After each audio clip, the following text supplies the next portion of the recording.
No, subscribe na lang kayo sa YT ko, guys. Para masaya tayo lahat. Follow nyo ako dito. So, meron tayo, guys, salary. Sana all may salary na. So, fixed to. Sabihin. Fixed. Or regular na tinatawag. And regular. Ibig sabihin. Anyway, so yung pinag-usapan ng employee tsaka employer na sasahurin ng isang tao sa loob ng isang buwan or isang taon. Yun yung salary. Okay? So, pwede siyang monthly, semi-monthly, or yun. Alam naman natin siguro pag monthly, di ba? So, pwede kang bayaran monthly. Sabihin, every end of the month. Monthly. Or pwede siyang semi-monthly. Or ito yung sasabi na kinsenas katapusan. Twice ka babayaran. Meron din week. May bi-weekly. Pwede yun. Alam mo na pala eh. Okay lang yan. So, if you work 35 hours one week and 45 hours the next week, your paycheck stays exactly the same. So, yun. Kung makarami yung oras na trabaho mo, basta fix yung sahod mo, yun pa rin yun. Kaya ang sabi, di ba, may naririnig ka na galawang ano lang, minimum. Parang ganun na. Ewan ka, basta, hindi ko alam. Bagay, mga estudyante pa naman kayo eh. So, gets it. So, sino yung mga nag-aaral ng ganyan? Mga professionals, teachers, basta ganun. Ito predictable yung outcome ng sahodin mo, yung income. Predictable, ganyan. Monthly, sasahod ka ng 30k. So, next month, 30k ulit. Kaya predictable. Nagigets? Ayun yung salary, predictable. Yan. Ayun yung salary. And then wages. Sa wages naman, time-based. Ibig sabihin, nakabase sa oras. And variable. Ito yung parang kung nag-compute ka, kunyari, paano ba to explain? O sabi, a wage is money paid based on the exact amount of time work or the specific amount of work completed. So parang binabayaran ka sa oras ng trabaho na, or sabihin natin kung anong, paano ba to mas madali? Basta per hour yung bayad, or kung gaano mo kabilis tapos yung trabaho, parang ganun. Nyari, sa tutor, pag nag-tutor ka, per hour ang bayad. So, wages yon, diba? Mga freelancer, yun yung mga hourly rate. Yun naman yun eh, ganun lang naman kadali yun eh. Hourly rate lang. So, kunyari, 500 per hour yung rate mo, edi nasa wages ka. No work, no pay, sabi. No work, no pay. So, wages yun. Ito ka sa salary, di ba? Kahit wala kayong ginagawa, parang sa mga gobyerno, wala kang ginagawa sa gobyerno, tas ano ka doon, tawag dito, sa government official, so magtrabaho ka sa hindi, isasaudin ka salary. Diba? Pero sa wages, no work, no pay siya.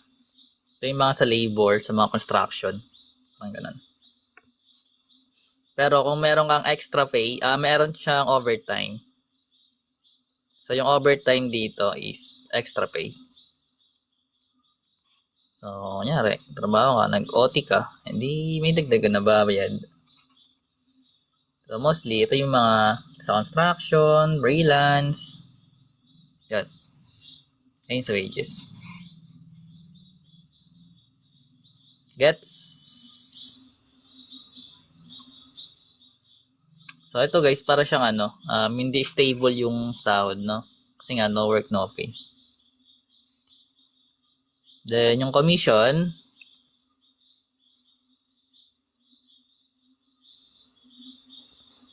sabi, a commission is a form of payment based directly on the revenue or profit an individual generates for a business. It is direct financial incentive to perform. So, parang ano siya guys, percent. Parang sa ano nga, parang sa affiliate, di ba? May percentage ka na makukuha sa kung ano yung mabibenta mo. Kunyari, may binibenta ka na ballpen. Then, let's say hindi sa'yo yung product. Then, yung presyo ng product, kunyari na ballpen is worth 10 pesos. Then, for every piece nun, may commission ka, let's say, 10%. So, ibig sabihin, may sa kada mabibenta ka na isang pirasong ballpen, may kikitain ka. Para siyang bonus na lang yung commission. Kasi meron ka na rin dito na parang meron ka na rin ditong base na parang fixed amount na sasahudin. Then i-add na lang yung commission para sa total mo na sahudin. Hindi ko alam kung naintindihan na, pero ganun siya guys, ginagawa. So dito makikita mo dito yung mga nagbebenta ng mga sales agents, sabi ko nga sa affiliates. Ganun siya. So mas marami kang mabibenta, ibig sabihin, mas marami kang kikitain. So meron tayong markup. Pricing tool daw siya.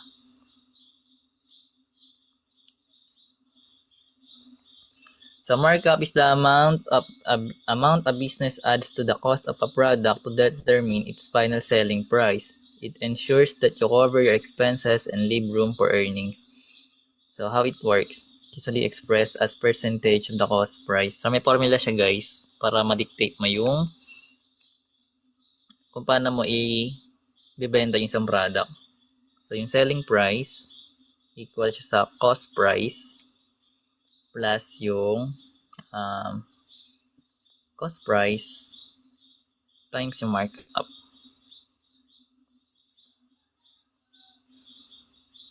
Basta alam nyo na yan. Cost price. Para siyang tubo nga, oo. Yun na, yung tubo. So, kunyari, if you buy a product from a supplier for $10 and apply a 50% markup, ilan yung idadagdag mo? So, meron kang $5 na idadagdag sa presyo. So, ibig sabihin, yung selling price ng product na binili mo, magiging $15 na siya dapat. Basic yun, no? Tubo.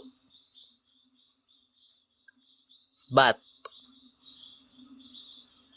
Man yung BAT? Ewan. Yung BAT is value added tax. Ito yung dinadagdag sa mga mga products. Do lahat naman ng ginagalaw natin na produkto may BAT yan. Kahit sabihin mo hindi ka pa naguhulog sa kung ano man. Kada bumili ka ng produkto, meron yan lagi. So, the consumption tax, sabi. The consumption tax. Yan. So, sabi, a BAT is a consumption tax placed on a product whenever value is added at the stage of production and at the final sale to the consumer. So how it works, the final consumer pays the VAT. If you are a business owner, you collect this tax on behalf of the government. It is not part of your actual revenue. So, ano ibig sabihin nun? So, yung VAT guys, dito mapupunta sa'yo, kumbaga sa government. Ito yung parang buwis na binibigay natin na ang nakakakuha yung gobyerno, hindi yung mismong owner. So, yung formula naman niya is yung VAT amount is equal sa selling price before tax. So, before tax pa yan. Before tax times yung VAT rate. Yung VAT rate. Kung ilan yung rate. Para lang siyang ganito rin, katulad kanina. So, example, in a region with 12% VAT, ang galing mo if your product selling price is $15, the VAT is $15 times 0.12, which is 1.80. Yung idadagdag mo. So, bali yung babayaran ng customer is magiging $16.8 na siya.